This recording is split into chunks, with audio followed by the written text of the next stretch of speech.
आवाज की दुनिया के दोस्त चाणक्य जी, मेहरबानी करें, सब्सक्राइब करें, शेयर करें, लाइक करें। कभी तो अच्छा लगे। हरे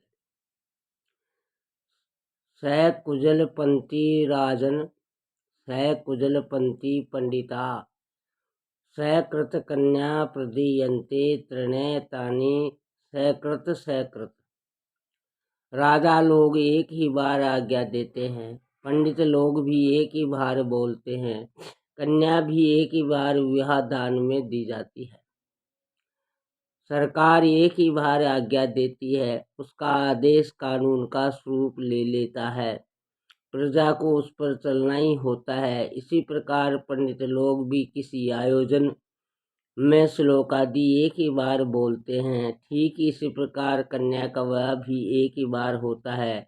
माता पिता अथवा अन्य संबंध रखने वाले कोई वचन देते हैं, उसे निभाने का पूरा प्रयत्न किया जाता है। चाणक्य का कहना है कि ये कार्य ऐसे हैं जो केवल एक एक बार ही होते हैं, इन्हें बार बार नहीं दोहराया जाता। इनके संबंध में बार बार निश्चय बदलने से बात हल्की पड़ जाती है और उसका प्रभाव कम हो जाता है। एकाकिना तपोदाभ्या पठनम गायन त्रिभि चतुर्मृघ्रिवनम क्षेत्रम पश्चे बहुभिर्ण। तप अथवा किसी प्रकार की तपस्या का काम एक अकेला व्यक्ति ही करता है। यदि दो छात्र मिलकर पढ़ें तो अध्ययन अच्छा होता है, और गाने के लिए यदि 3 व्यक्ति मिलकर अभ्यास करते हैं तो अच्छा रहता है। इसी प्रकार यदि यात्रा आदि पर जाना हो तो कम से कम 4 आदमी जाने चाहिए। खेती आदि कार्य ठीक प्रकार से चलाने के लिए 5 आदमी की आवश्यकता होती है, परंतु युद्ध में बहुत से व्यक्तियों का होना जरूरी है। चाणक्य कहते हैं कि तप अथवा साधना व्यक्ति अकेले ही करे, एक से अधिक होंगे तो उसमें विघ्न पड़ेगा। इसी प्रकार अध्ययन 2 व्यक्तियों के बीच ठीक रहता है, क्योंकि दोनों एक दूसरे को कोई बात समझा सकते हैं। गाने के अभ्यास के लिए 3 लोगों का होना इसलिए आवश्यक है कि उनमें से एक जब अभ्यास करता है तो दोनों सुनने वाले अपनी प्रतिक्रिया जाहिर कर सकते हैं। इसी प्रकार कहीं यात्रा आदि पर जाने के समय भी 4 व्यक्ति और खेती आदि के कार्य के लिए 5 व्यक्तियों की आवश्यकता होती है। युद्ध ऐसा कार्य है जिसमें जितने भी अधिक लोग हो उनसे सहायता मिलती है। हरे हरे। स भार्या शुचिद्रक्षा, सा भार्या या पतिव्रता, सा भार्या या पतिव्रता, सा भार्या सत्यवादिनी। पति के लिए वही पत्नी उपयुक्त होती है जो मन वचन और कर्म से एक जैसी हो और अपने कार्यों में निपुण हो। इसके साथ ही वे अपने पति से प्रेम रखने वाली तथा सत्य बोलने वाली होनी चाहिए। ऐसी स्त्री को ही पत्नी माना जा सकता है। वस्तुतः मनुष्य के लिए ऐसी पत्नी सुख देने वाली होती है जो मन वचन और कर्म से पवित्र हो, अर्थात पति से किसी प्रकार का भेदभाव न रखती हो। इसके साथ साथ उसका पतिव्रता और घर के कार्यों में चतुर होना आवश्यक है।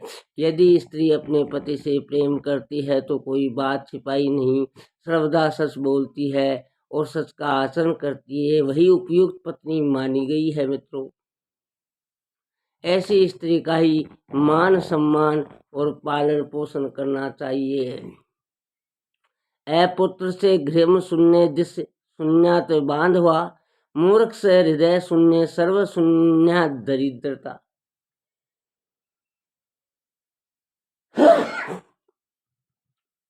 अरे अरे अरे। जिस घर में बेटा नहीं होता वह घर सूना माना जाता है। जिसके कोई बंधु बांधव नहीं होते उसके लिए सारी दिशाएं सारा संसार ही शून्य होता है।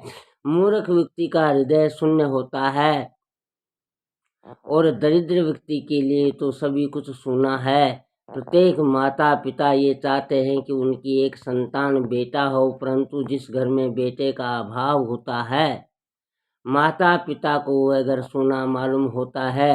जो व्यक्ति इस संसार में अकेला है, जिसके कोई रिश्तेदार अथवा बंधु बांधव नहीं, उसके लिए चारों दिशाएं अथवा सारा संसार ही सूना होता है। वह किसी से अपने मन का दुख प्रकट करने में असमर्थ होता है। मूर्ख व्यक्ति करुणा, दया और ममता से रहित होता है। इसलिए कहा गया है कि इसका हृदय सूना होता है। दरिद्र अथवा निर्धन व्यक्ति के लिए तो सभी कुछ सूना है, क्योंकि कोई भी उसका साथ देने को तैयार नहीं होता। अनभाषे विश्व शास्त्र मदीयनम भोजनम विषम, दरिद्रस्ते विषम गोष्ठी, वृद्धस्ते तरुणी विषम। अभ्यास के बिना शास्त्र विष होता है। अर्जीन अर्थात भोजन के ठीक प्रकाश से पचे बिना फिर भोजन करना विष के समान हानिकारक होता है। निर्धन और दरिद्र व्यक्ति के लिए समाज में रहना विष के समान होता है, और बूढ़े पुरुष के लिए युवा स्त्री विष के समान होती है। मनुष्य को निरंतर अभ्यास द्वारा शास्त्र का ज्ञान प्राप्त करना चाहिए। यदि वह शास्त्र ज्ञान के लिए निरंतर अभ्यास नहीं करता तो उसे सही ज्ञान प्राप्त ही नहीं हो सकता। इसलिए वह विषय के समान दुखदायी होता है। इसी प्रकार पेट में अपच की स्थिति में यदि बढ़िया से बढ़िया भोजन किया जाएगा तो वह विष के समान कष्ट देगा। दरिद्र यदि किसी सभा, सोसाइटी अथवा समाज में जाता है तो वहाँ उसकी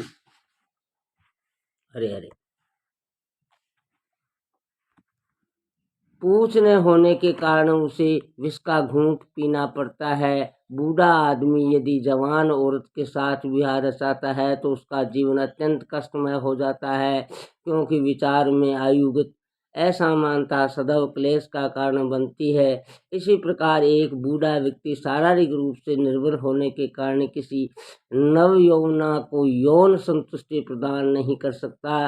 अतः ऐसी पत्नी पथभ्रष्ट हो सकती है, जो सम्मानित व्यक्ति के लिए काफी कष्टदायक है। पुण्यात्माओं, आवाज की दुनिया के दोस्तों, सज्जनों, साथियों, भाइयों, बहनों,